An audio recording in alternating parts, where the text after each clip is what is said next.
Today, Tough is big, but Tough started as a carpenter. Today, Mrs. Ndao Schools is one of the biggest private schools in the Gambia, but Mrs. Ndao started as a teacher in her small house. So as an entrepreneur, if you want to go into anything, look at where's the challenge? What solution can I come up with? How can I bundle together a product or service? Then you go into it.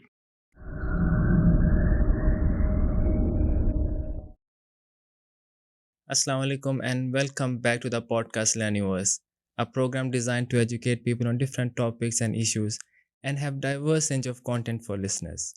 I'm your host Ruhan Ahmed, joining you from the studios of MTA International. And today it is my pleasure to introduce our esteemed guest who is a remarkable entrepreneur and have made a significant impact with a proven track record of success.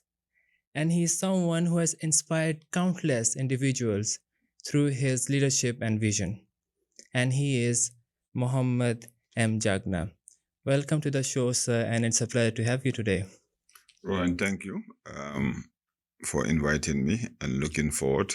It's a pleasure, sir. And before we move on with the discussion, can you briefly walk us through your this endeavor of entrepreneurship? I always tell people entrepreneurship is sometimes instinct, sometimes it's something that you adopt over time. I suppose being born a young shareholder boy, seeing my parents, my grandparents, everybody in business, naturally it becomes an instinct. That's something I did. Mm-hmm. But I had the luck and privilege also to study as a chartered accountant, which has really helped me in terms of developing my businesses and looking at opportunities and see whether it's worth going in or not. Mm-hmm. Yeah, thank you. Nowadays, everyone wants to become an entrepreneur. It has become a norm, like in the society, youngsters, they look up to the individuals who are succeeding in this field, and they also want to follow it up. So, as a young aspiring entrepreneur, what are the elements they should keep in mind before, jumping into this deep end of this endeavor? I tend to encourage everybody to look at an opportunity to be an entrepreneur. Don't look at the finished product or end result. Today, Tough is big, but Tough started as a carpenter. Today, Mrs. Ndao Schools is one of the biggest private schools in the Gambia, but Mrs. Ndao started as a teacher in her small house. So as an entrepreneur, if you want to go into anything, look at where's the challenge? What solution can I come up with? How can I bundle together a product or service? Then you go into it. But you just see Rohan jumping, he looks very good on podcasts. You say, I'm going to be a podcaster. You did not research what kind of cameras, what industry, who's your target. That is where people need to look into. But entrepreneurship is not restricted. You can be a doctor and be an entrepreneur. You can be a teacher and be an entrepreneur. You can be a carpenter and be an entrepreneur. You can be even a sportsman and be an entrepreneur. But I think it's good for people to know that look at the challenge, look at the solution you're defining, and develop a product or service. Then you'll make money. Thank you for beautifully highlighting that.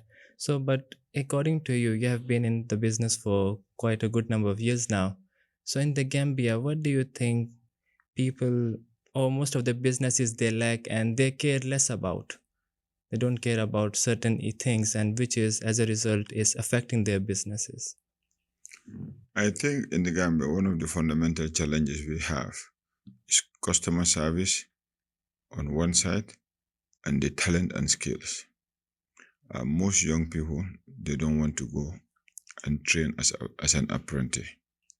But today, to be a technician, just to run the studio, you cannot do it by reading a book. Mm-hmm. You have to go there, know which plug to plug in, which wire to take out, which cable to adjust. So I would encourage anybody who is interested to be an entrepreneur to build a skill set. Mm-hmm. But on the other side, once you build your entrepreneurship, you start offering your products or service. The biggest problem that we face is, I think, customer service and the attitude of people when somebody comes to your business place or your shop or your office. If you, the owner, you're not there, how do they serve that customer to the point that you would be happy, the customer would be happy, and the employees would be happy? I think that is some of the things that we need to talk about and train young people. But then you have also highlighted about developing the skill sets. So, what advice you will give to someone who wants to develop a skill set in certain field? What they should look into? How they should go about it? I think sometimes people either they are scared or the structure is not there, so they don't know which direction to take. For example, a cousin of mine finished school and he didn't have any idea what to do. I told him, go into YMCA, take classes on coding. He looked at me like, Uncle must be crazy. Computer coding, me, what am I going to do with that? But today, Alhamdulillah, he's in Germany. And those coding skills led him to get so ingrained into coding. This summer, he got an internship with Grammarly because of his skills. So this just shows you, like anything, you have to go through an evolutionary path. And to get through the evolutionary path, you have to get your hands dirty. Today, if you're sitting here under the shade of a tree, it's because somebody planted a tree, they watered it, they protected it from the animals.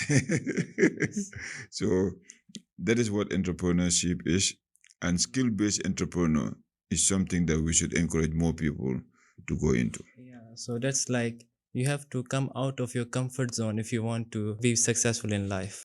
So, coming to the next question, we have seen certain individuals, they will start a business and it will be very rapidly increasing, and they will be very successful initially, but with the passage of time, uh, in terms of growth, they will not be that successful, or they will be very still.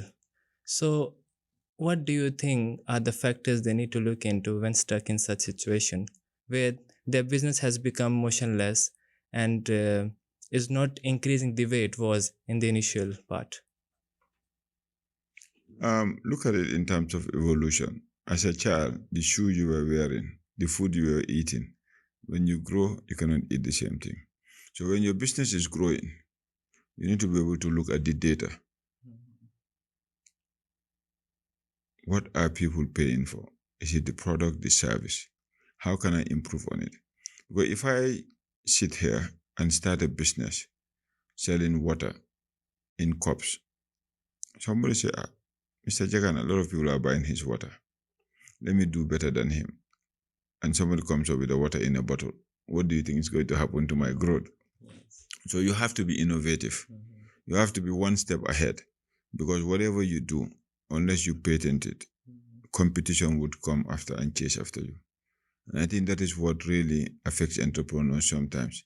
Your business is so good, you're making so much money, but are you reinvesting those monies back into it? Reinvest in terms of human capital. Are you developing your staff?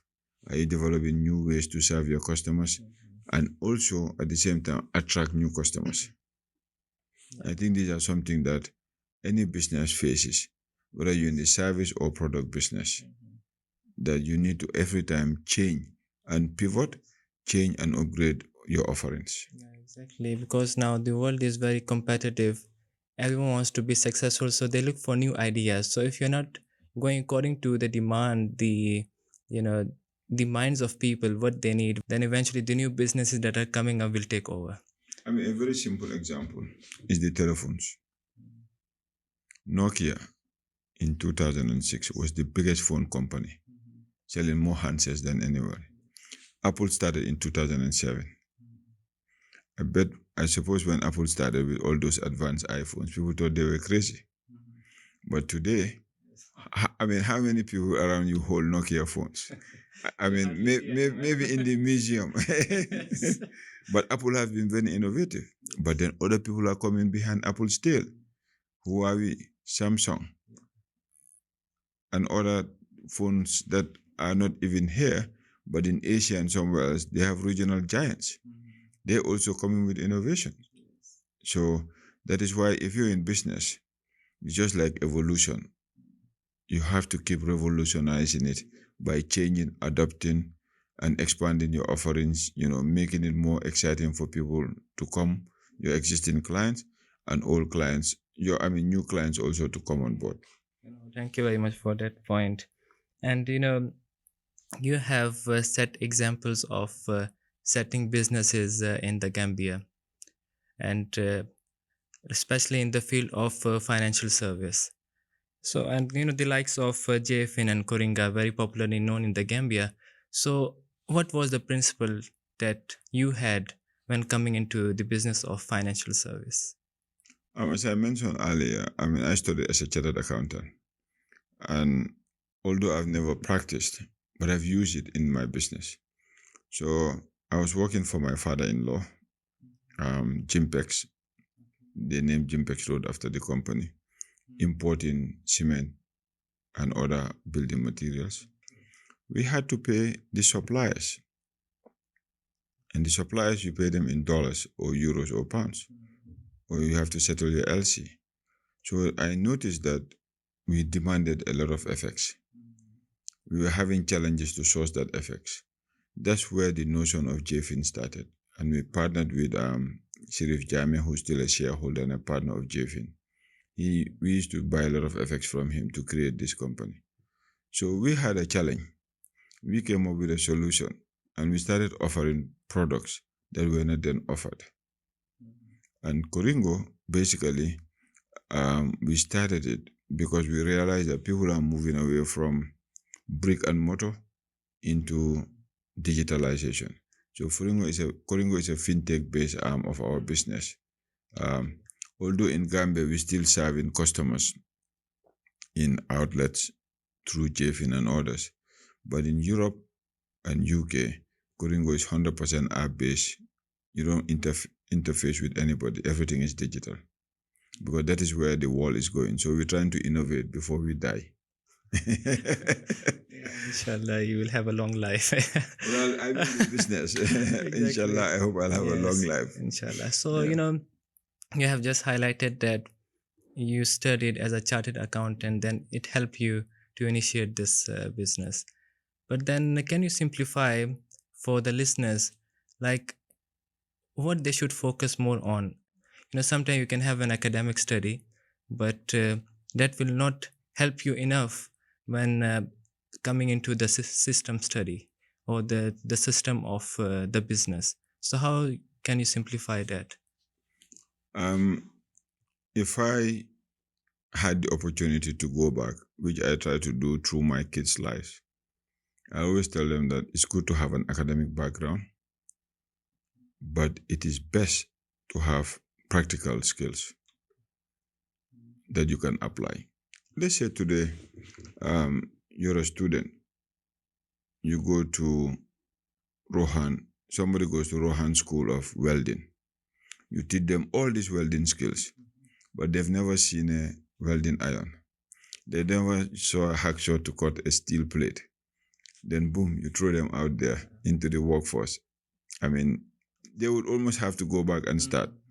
But imagine you're going to a practical welding school, learning partly theory and best practices. At the same time, going part-time or working somewhere, applying the skills.